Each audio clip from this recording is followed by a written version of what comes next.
So we're out here today, 2025. This is the second year I've had the opportunity to work with a company named Vive. They got some really good products out there that can work in certain areas, possibly all areas, but the experience I've had is with the AZteroid, the AZterknot, and the Bifender. The Bifender product, I really liked it to help control wireworms and other insect pressures that I had. So what we're doing today, so we can really keep up with this and make sure that we can find out if we do have ROI on these products, and that's all that matters is ROI. So we look right here, we got our variety. Beside the variety number, it's got Vive, and then it's got AZteroid. So we will plant 3 planter passes with this, and then we're going to leave 3 grower standards untreated.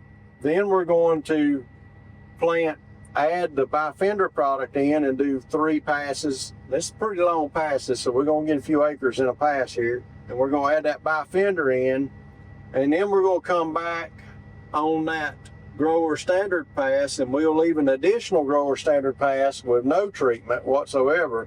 But then we're going to leave a 120-foot strip so that we can come back at V4 and add another treatment that's separate from these here. And then when we go to harvest this plot, all we got to look at is the hybrid number, and that's going to tell exactly how many pounds it is. And then if we can't really see much difference during that, we'll actually bring the weigh wagon in here and measure off the length with a wheel, and we'll weigh the pounds, and we'll check the moisture to verify that the combine is doing the correct job and recording the right information, because it's very critical that we give the growers and our members at XtremeAg very accurate information, because the last thing we want to do is recommend a product that we're saying it's got an ROI, and then we found out we didn't measure it correctly. So we're very careful about the method behind the process of getting you good, solid information.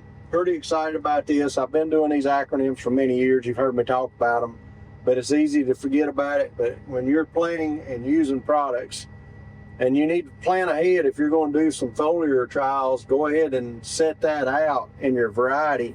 And then with your operations center, you can go in there on your phone and see exactly where these treatment locations are and make sure we don't mess up. It ain't like the old school days when we had our flags out there everywhere and we're running around trying to find them, or can't see them, and the one's stuck behind a corn stalk or a bean plant or something like that. So a little bit of information on what we're doing here today, but I will tell you, we did have good results with the Bifender last year. Our drought kicked everything else in the teeth, but you don't have to worry about the fungal disease when you ain't got no ear from a drought. So I hope 2025 is much better to the East Coast than 2024 was. Hope this helps you all. If you have any questions, please email us. We'll be more than happy to answer.